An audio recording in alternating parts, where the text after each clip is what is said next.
Старики говорили, что это ворота в ад, и запрещали нам туда ходить. Мы стали находить там вновь и вновь.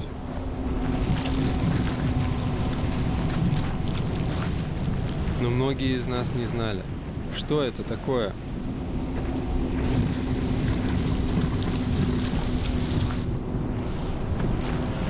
Deep in the cold heart of Siberia, the earth is unraveling. The men are looking down into a mega slum. A giant collapse of ground that was once frozen.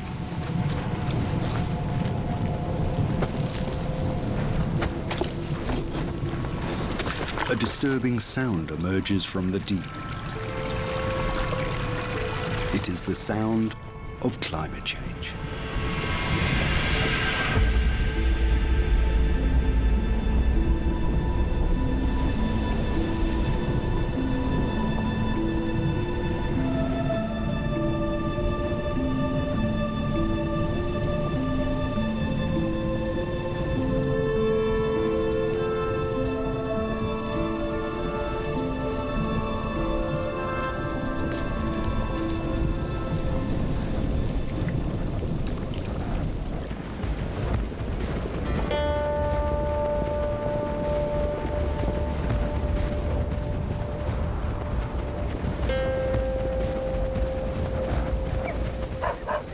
Arctic nomads are heading inland with their herds of reindeer.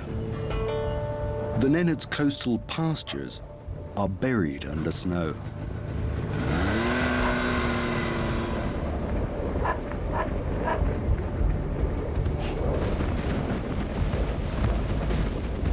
Journeys are arduous. However, it is what they do and have always done. Their migration between summer and winter pastures follows the seasons.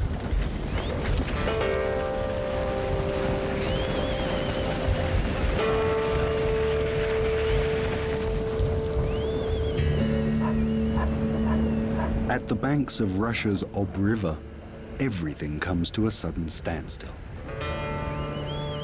Its estuary is several kilometers wide, and they have to get across it. The chiefs are skeptical. Will the ice carry them? Winters here are growing warmer from one year to the next. Climate change has reached the Nenets and their herds. It is as though their land were running a fever.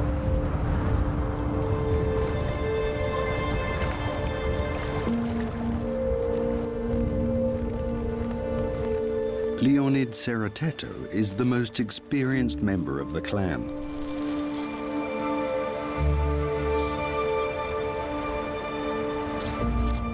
He checks the ice sheet along the riverbank again and again, looking for a safe passage to cross. It's a harrowing and dangerous mission. It was only a few years ago that there was no danger of the ice breaking when the herds crossed the river. Не больше 25 сантиметров. И эти речки все, озера, например, на месяц позже они замерзают. Теми годами, например, 80-х, 90-х годах разница очень большая. Мы опаздываем на месяц вперед. Ну, на месяц. Вот. Мы должны были перевалить уже в ноябре, в начале, например. Мы сейчас переваливаем в декабре. 25 centimeters is too thin. The ice could break under the weight of almost 1,000 reindeers. There's only one solution: to set up camp and wait. It's minus 10 degrees. For a safe layer of ice to build, they need the temperature to go down to at least minus 30 for several days. The Nenets don't have much in the way of possessions. Their tent, the tomb, and all their other belongings fit onto a few sleighs.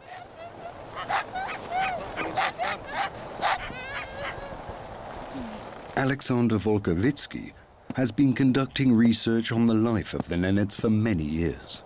In a normal situation, it's like a good turnover of all these families, all these brigades, and they are one by one are crossing the Ob River. If there is no ice on it, of course they have to stay, to wait, and lots of problems connected with it. Not only reindeer grazing pastures, they have to watch their herds, they have to protect them from mixing, and it's a very hard period for them.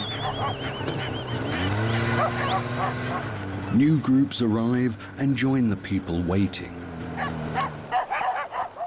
The animals are nervous.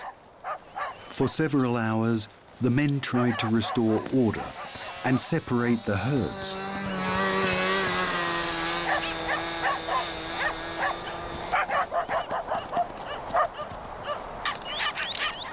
The reindeers are the Nenets' most valuable possession.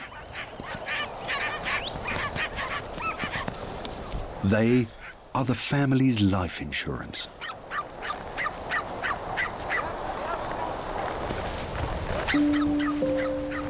A sense of exhaustion and frustration spreads over the camp. They urgently need to move on now. There is hardly anything left for the animals to feed on. Nomads used to travel around the whole of the tundra with no limitations. But now they are trapped in the huge expanse of snow.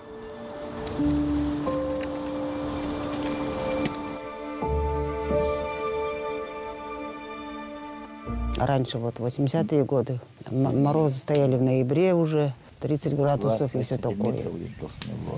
В последнее время потепление часто. Например, вот минус 20, может быть, это уже хорошо. Вот сейчас вот говорят, минус 9 было вот недавно, минус 3 сейчас вообще говорят, в понедельник будет. Вот ребята, дети говорят, они же всю погоду видят.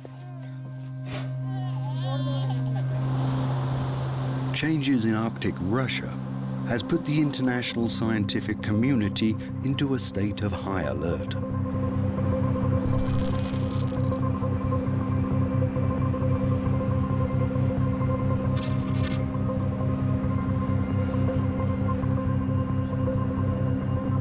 Alexander Volkovitsky is on the way to a conference attended by climate researchers from all corners of the world.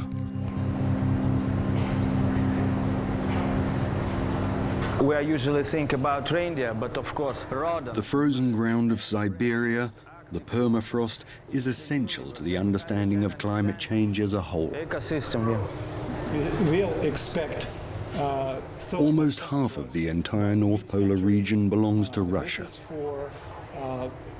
However, information from this enormous area is scarce.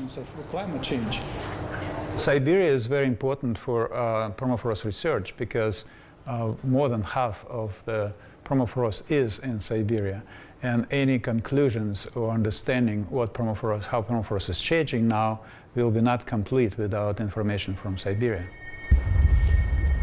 Siberia is a continent within a continent, an enormous wilderness. Within the midst of the untouched landscape, the earth is in motion. Старики говорят, здесь таинственные, да? Видели там цвет обычно, гуляющего вести. Вверх поднимает, тут вниз, там стязающие. Из-за этого видели, говорят.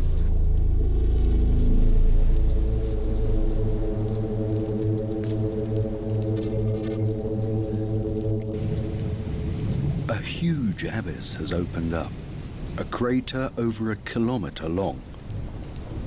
Раньше ямы не было, просто сплошной.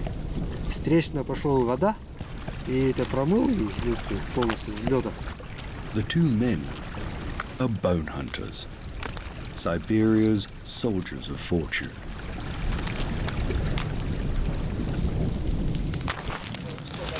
The thawing process brings to light organic material that is thousands of years old. Там всякие кости там нашли. В основном бивень и бизон.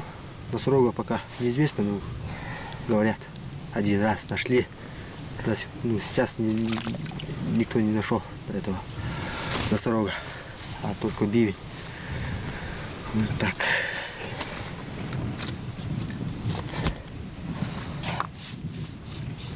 Здесь бивень нашли, но не целые, а одни кости. Вот позвоночник, там, то голова, не голова, там шипа и бивень одну. Килограмм там 60 бывает, 65, ну до 70 килограмм бывает. А жеребятины нашли, говорят, ну 3 года назад, что ли, где-то так нашли, там с целым мясом, там, ну шкурой бы больше, маленький. The problem is not only that the ancient bones are thawing in Siberia's permafrost soil. Other organic material, including hides and the remains of flesh that has been preserved for 20, 50, or 100,000 years, is now being unearthed and entering the world of today. Analyzing these substances, researchers have made discoveries that are both exciting and disturbing. This is really a new type of a new life form. This is a giant virus from Siberia that was actually formed 30,000 years ago. And this thing is probably 20 times larger in length, which makes the whole thing 8,000 times bigger in terms of volume than a regular virus, which is amazing when you think that this virus is actually now alive and well in our laboratory. The permafrost in the Arctic is melting, is thawing, we say technically, and so many things that are in the permafrost, even very ancient permafrost, are now released on present Earth. And so if there are some of those viruses which are pathogenic to human, animal, or plants are still live, are still infectious, then we have a real risk with permafrost melting. The real danger this represents suddenly became clear in 2016. On the Yamal Peninsula, reindeer and their nomads became ill. A task force had to take control when the first person died. And this is the spot of potentially risky territories on which the anthrax was described 2016. It was a huge catastrophe for the whole reindeer herding at Yamal, and now anthrax reached the Yamal Peninsula. There was a verdict of specialists who said that the probes showed that it was the anthrax, the serious disease, very dangerous to animals, to people, and something should be done immediately. Anthrax is highly infectious. It can lead to death due to multiple organ failure within just a few days. The entire region was cordoned off to contain the epidemic. The purpose was to destroy, but there are different ideas even in science. What's the best way in such a situation? Whether we should make a special, I should say, biological holes, like a biological graves for this infected material, or better simply to, well, burn it as strong as possible.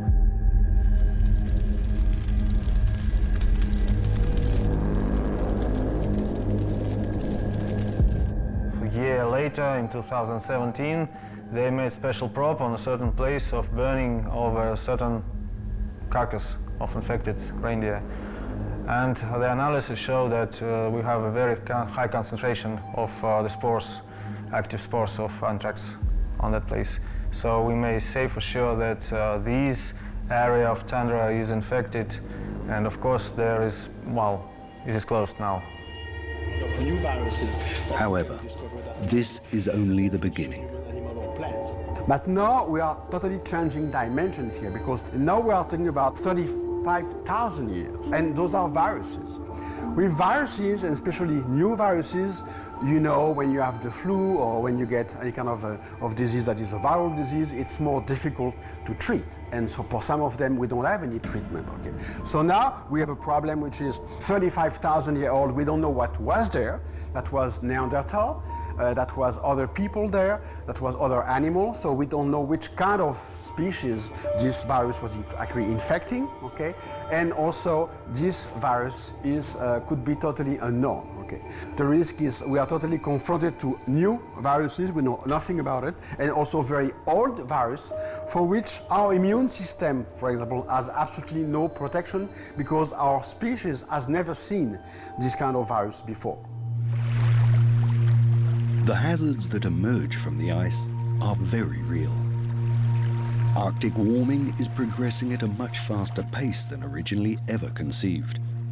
Changes in ocean currents and winds speed up the thawing process, triggering further chain reactions that are difficult to gauge. A team of Russian wildlife biologists is on its way to a group of remote islands in the Kara Sea.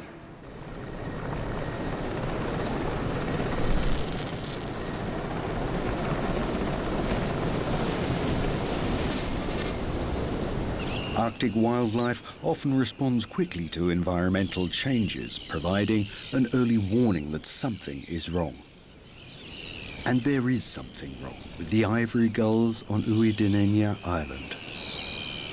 Ivory gulls live only in high Arctic regions and generally breed on flat gravel plains along the edges of glaciers.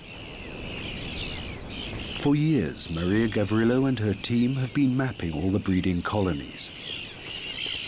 They have discovered that there has been a sharp decline in the ivory gull numbers, but up to now they have been unable to find an explanation.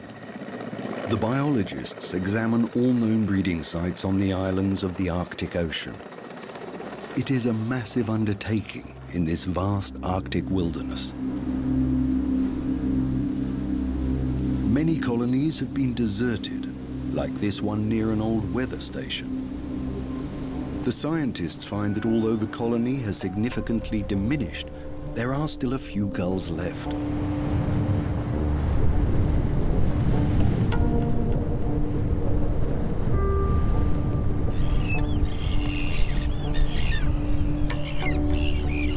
The gulls have completely changed their breeding behavior, seeking out raised areas.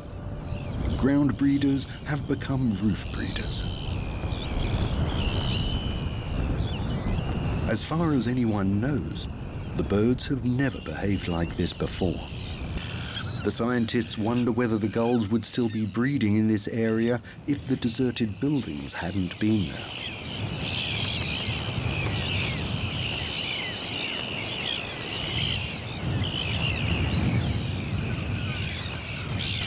Когда они хорошо размножились, они стараются вернуться на прежнее. Сейчас ситуация другая.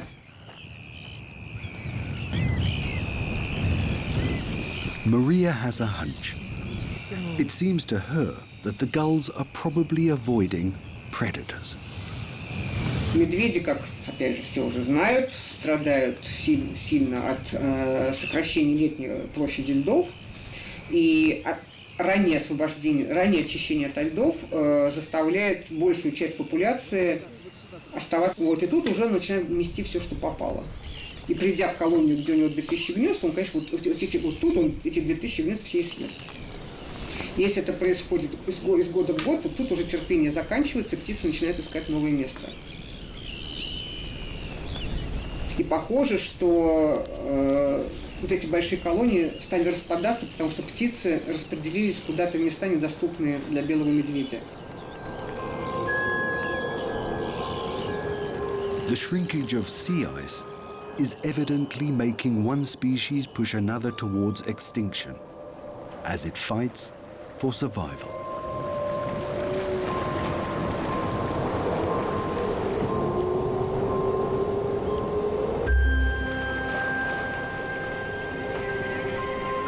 Compact sea ice is vital for polar bears. They can only hunt seals, their most important prey, from an elevated position on the ice floes. The ice is melting earlier in the spring and reappearing later in the autumn. The polar bears are trapped on dry land for longer periods. Driven by hunger, they move around in search of food.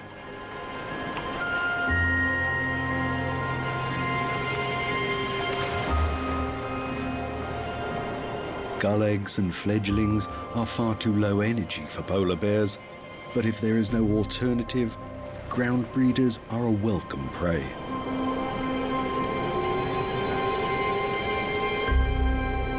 Under the extreme conditions of the Arctic, there is a very fine line between life and death. If the prevailing conditions collapse, it becomes a question of mere survival.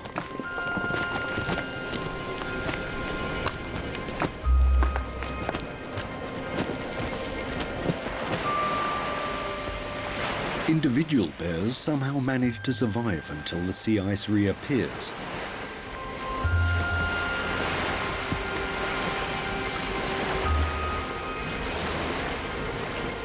Others take risks, covering enormous distances.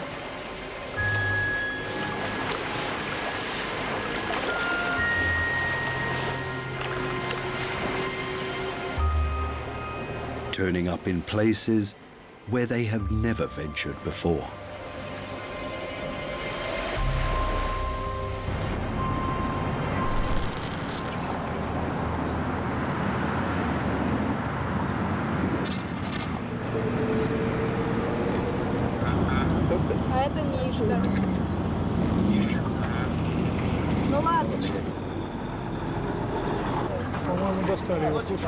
We can only guess how this bear might have lost its way and ended up here. The industrial town of Norilsk is almost 100 miles away from the coast. Polar bears have never been seen here before.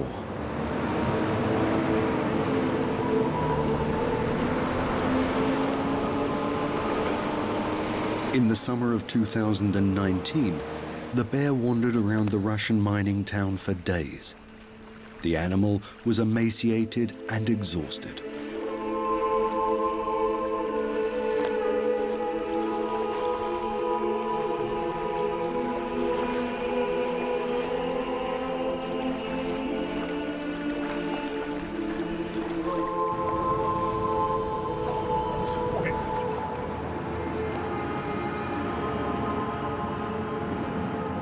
Even if a bear like this one should find its way back to the coast, it is likely that it will face a sea that is much too warm, with no pack ice in sight.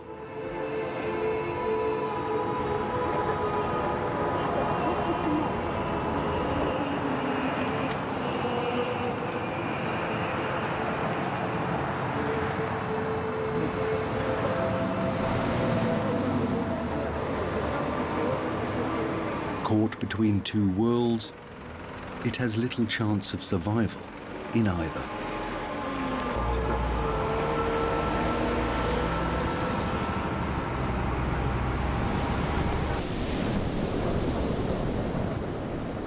The warming of the Arctic coastline radiates inland. No human has ever lived here, and yet there is a problem.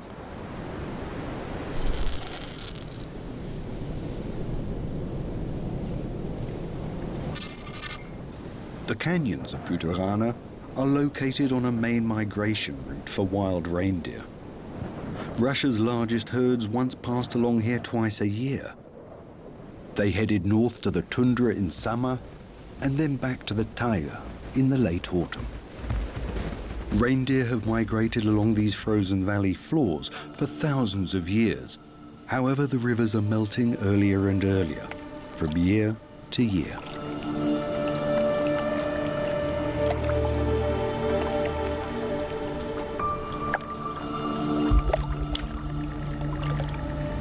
This has serious consequences for the animals. Long detours use up a lot of precious energy, and increasingly often they have to cross thin ice. Their migration has become a race against the early thaw. Many sections of the route are already underwater. The canyons will soon be completely impassable.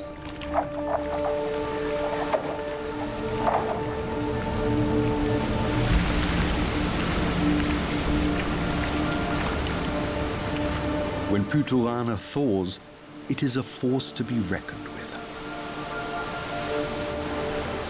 Just a short time ago, there were ice roads here. And now, powerful masses of water thunder down to the tundra. Here, spring is well advanced.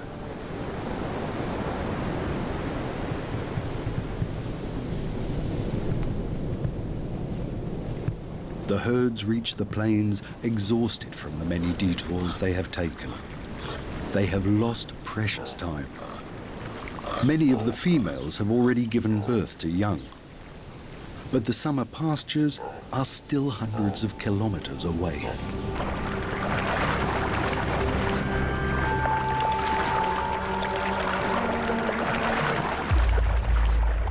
The lakes and rivers in the lowlands are already completely free of ice. There is no end to the complications the exhausted reindeer face. Their journey is fast turning into an obstacle race.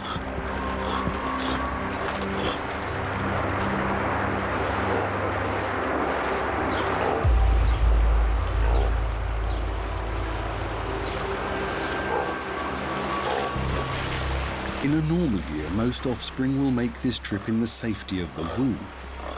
Most of the young will be born once the herd has reached the summer pastures.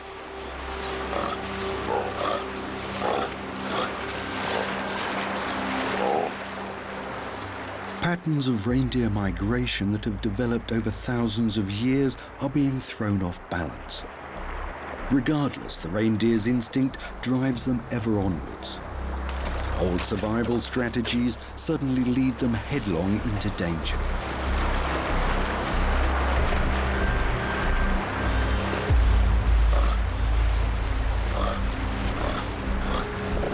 The environment changes too quickly. Even common species can be pushed to the brink of extinction in next to no time.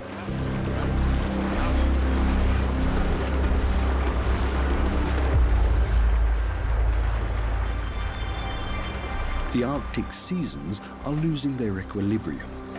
One reason for this imbalance is literally in the air.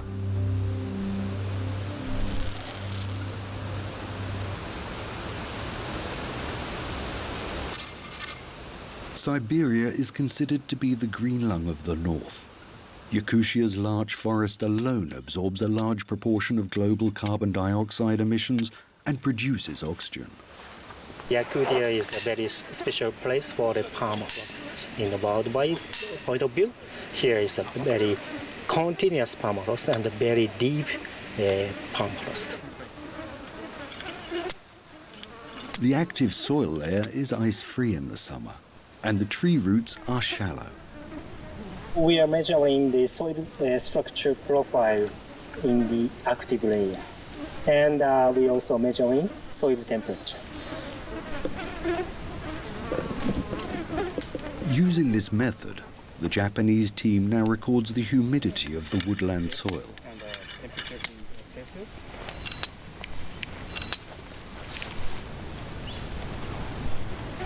And the permafrost, as you know, due to the global warming, the shallow permafrost layer will be thawing, and the ground ice will melt. So we have a change of active layer.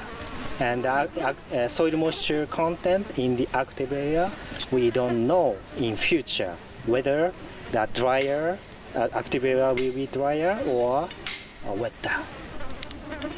It's a simple question, but a vital one.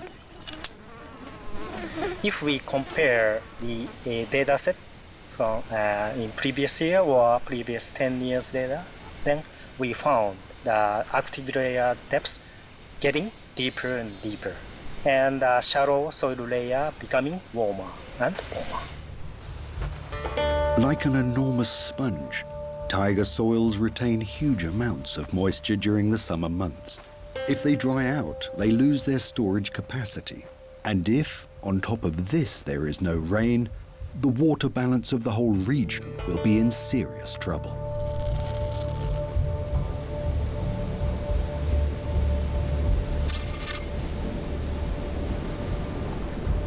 In the summer of 2019, almost the whole of Yakutia experienced a record low in its water levels. Rivers like the Olenyok, which is 10 times as long as the Thames, turned into minute rivulets and almost dried up. This even got in the way of scientific research. A team of Yakut biologists is out searching for a subspecies of wild reindeer. Their search takes them deep into the Siberian forests, which can only be reached via boat along the rivers. There is no other way of traveling to their destination, and now even a light metal boat like this one runs aground.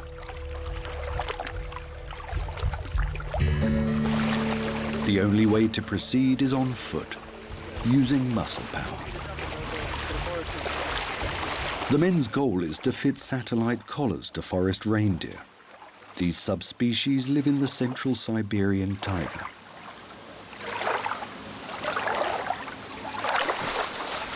The biologists suspect that the animals pass through here on their way to their winter quarters in the south. Ну, из-за того, что дождей было мало, оленек, уровень воды у него совсем в этом году низкий.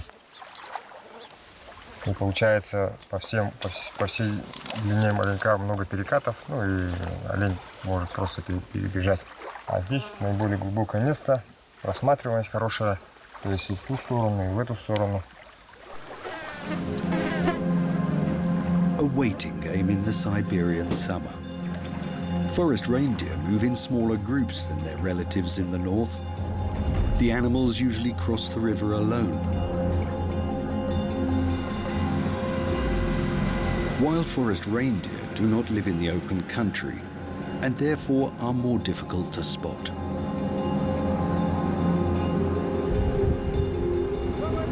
The men are in search of specimens with large antlers. Everything then has to happen quickly.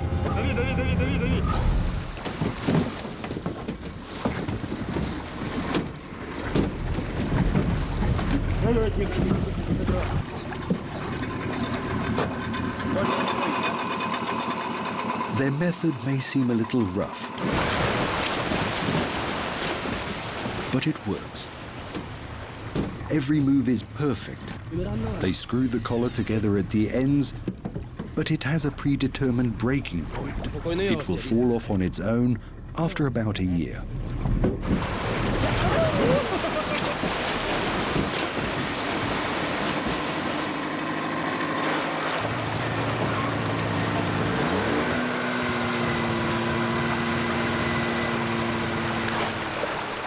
The animal's traumatic experience is over quickly. It is spared the side effects of anesthesia.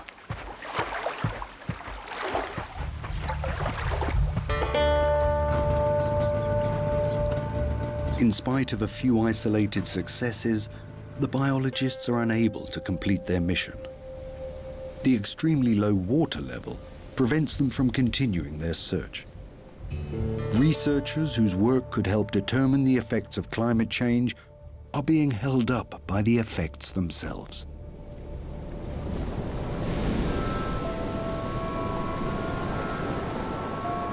It has never been so dry here. If parts of Siberia turn into deserts, there will be harsh consequences for the world climate. The drying up of the taiga and its rivers alone would have disastrous effects. Forests dry as tinder are highly flammable, and thunderstorms with dry lightning have been on the increase for years.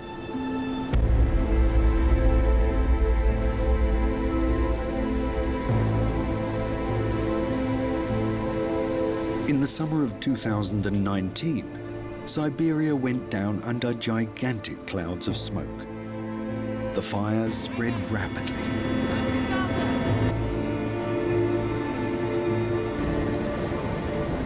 The only thing the special task forces could do was to try and keep the fires away from the settlements.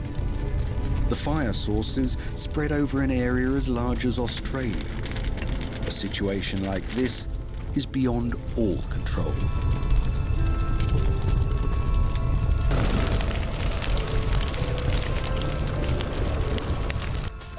2019 became a year of fire disasters in Siberia.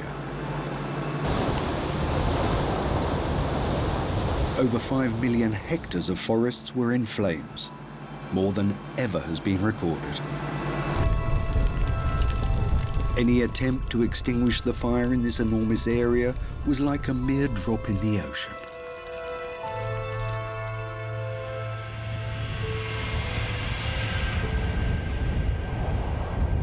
Fires are nothing unusual in Siberia, but no one knows how it will ultimately affect forest ecosystems if they break out as frequently as this.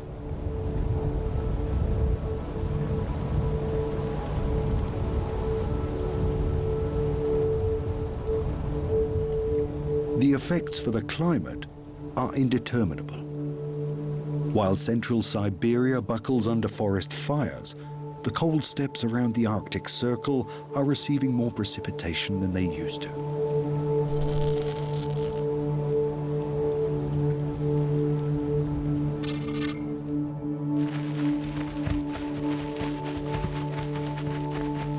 In the northern Urals, the nomads do not take long to respond. The grazing grounds yield more than ever before.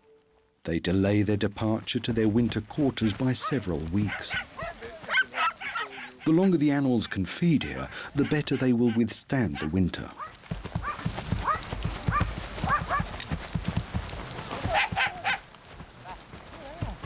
Few people on Earth are as reliant on the whims of nature as the Nordic tribes of Russia. And Chukchi are all extremely dependent on their environment.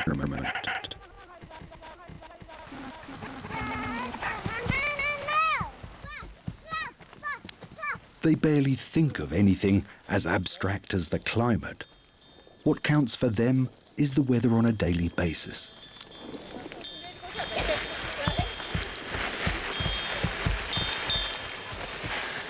At the moment, it brings them rain more often than snow. But with 1 or 2 more reindeer pulling the sleigh, they can still get by.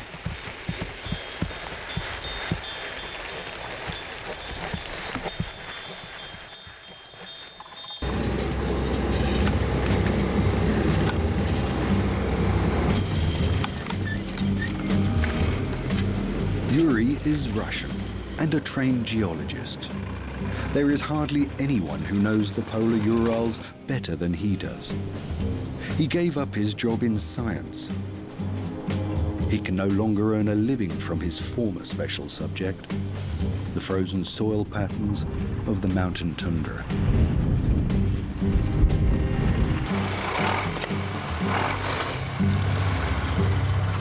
He has held on to his archaic tundra buggy. He can still get anywhere with it, even though the slopes are sinking into the mud and the tundra is turning into bush.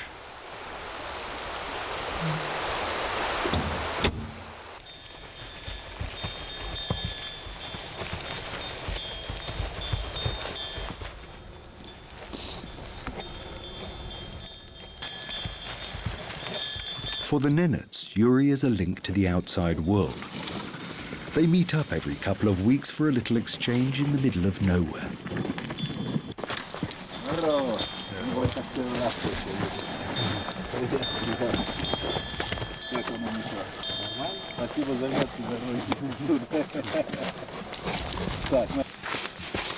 Fresh reindeer meat, hides, or velvet antlers are the goods they have to offer.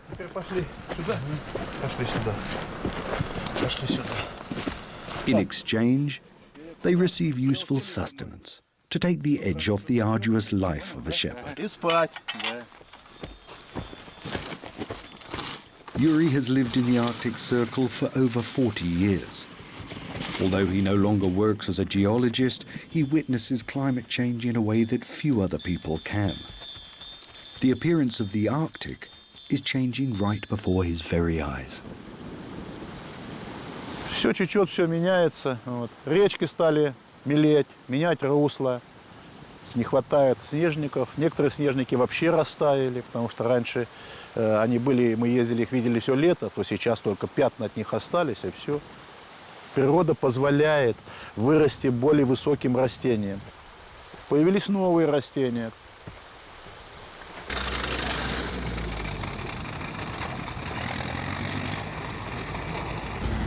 К чему это приведет, ну, жизнь покажет. Хотя за такой короткий срок, как 40 лет, так сказать, ну что это такое? Это даже не век. И то уже видишь изменения. То о чем говорить в глобальном масштабе, так сказать. Уже если за 40 лет ты видишь, что идут изменения. Ну. Treeless tundra is growing up and turning into a kind of polar savanna. But what about the changes that are not immediately visible? Like an organic time bomb smouldering in the thawing permafrost of the Russian Arctic. A bomb that is not so easy to defuse. Roman Petrov from the Permafrost Institute in Yakutsk takes regular air samples above the taiga. I'm in charge of air sampling. We choose this area because we don't have big plants and the footprint of people here is low. It's a perfect condition to investigate the greenhouse gases in natural environment such a taiga zone.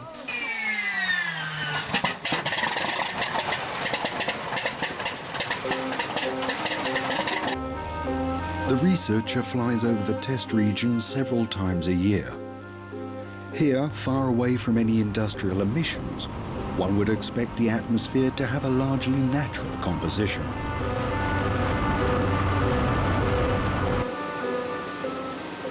But invisible as it is, what Roman is collecting here in his bottles has an explosive message. It affects not only Siberia, but the atmosphere of the entire globe.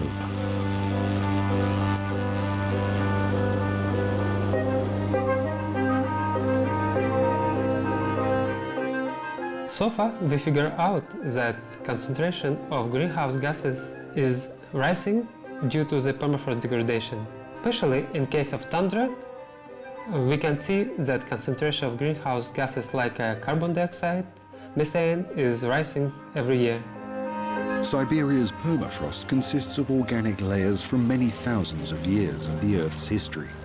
If they thaw, the world will have a problem, and they are thawing quickly. In the summer of 2014, strange bulges appeared for the first time in the Jamal tundra. There were rumors of eruptions and shooting flames. In the meantime, we know for sure that this was caused by methane pushing its way upwards. This is the strongest greenhouse gas we know of. More than 300 of these craters have appeared up to now, and the numbers are growing. If climate warming will continue at the same rate like it was happening during the last 30 years, by the end of the century, I would say 75%, even more, of permafrost will be thawing in Siberia. Permafrost now contain about twice more carbon than it is in the atmosphere. If part of this carbon will be released into the atmosphere in the form of CO2 or especially methane, then the climate warming will accelerate. Why we cannot come back? Because the amount of ice was sequestered, the amount of carbon was sequestered, and permafrost required thousands and tens of thousands of years.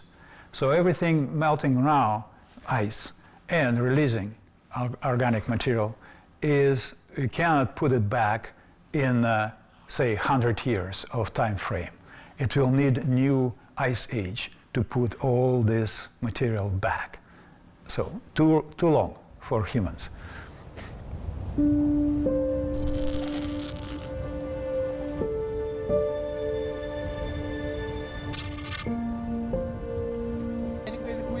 The point of no return has arrived for the nomads at the River Ob. For more than 2 weeks, they have been waiting for lower temperatures. Ну, раньше в это время уже все на той стороне стояли.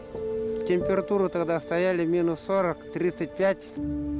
Старой традиции, по которой наши отцы и деды здесь переваливали, и мы тоже так будем переваливать. Когда первые гонят, даже им страшно бывает оленей гонять сильно. Когда гонишь, Туман становится и не видно оленей. Куда гонишь? Может, проваливается или не проваливается. That eerie sound is something the Nenets will have to get used to.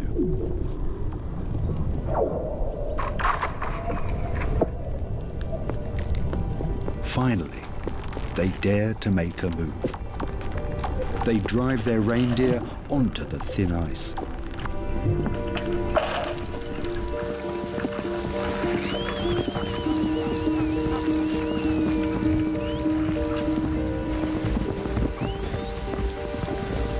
The Nenets are already experiencing consequences that the people who caused the climate change will face in the future. They have to make a choice between two decisions, neither of which is attractive. What it means for them is this: either the animals will starve or they will drown.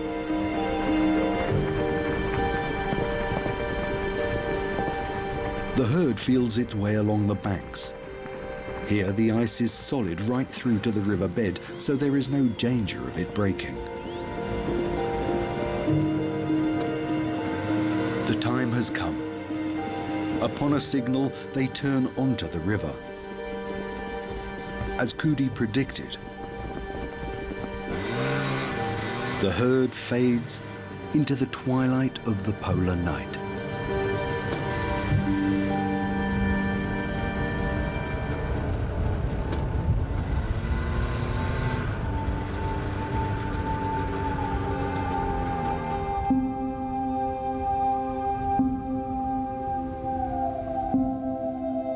The Russian Arctic is a melting pot of climate change. An area larger than Australia is undergoing a radical change.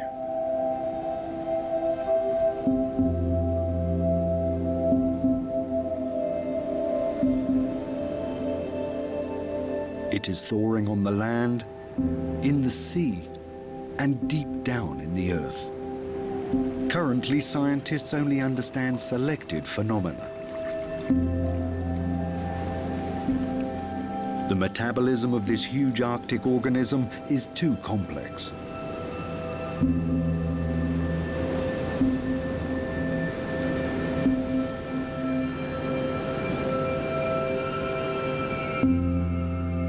This much is clear. The change is gathering speed, and it seems to have reached the point of no return. In the Russian Arctic, Pandora's box has been opened.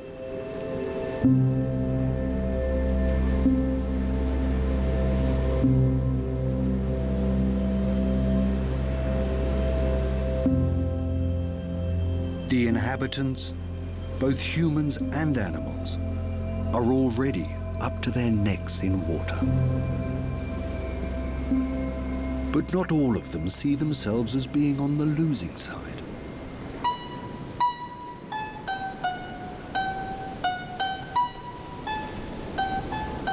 In August 2019, an expedition of the Russian Navy crossed the Arctic Ocean and came across 5 islands that were previously unknown.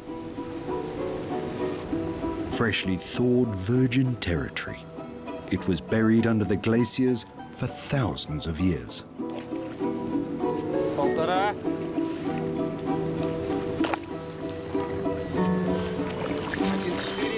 As the ice melts, the largest state on Earth is getting a fraction larger.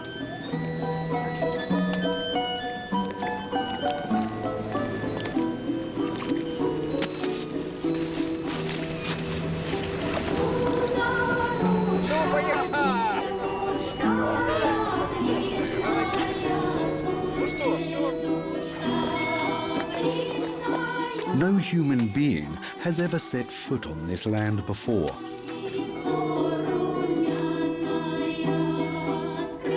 Taking possession of it is a little reminiscent of the first men landing on the moon.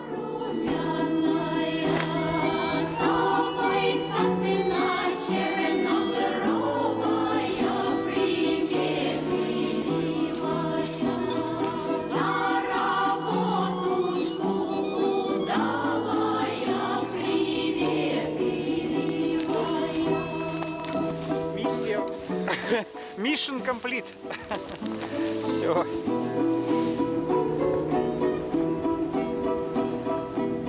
We still have no idea what kind of world the climate change in the Russian north is leading to. One thing is certain, nothing will remain as it was before.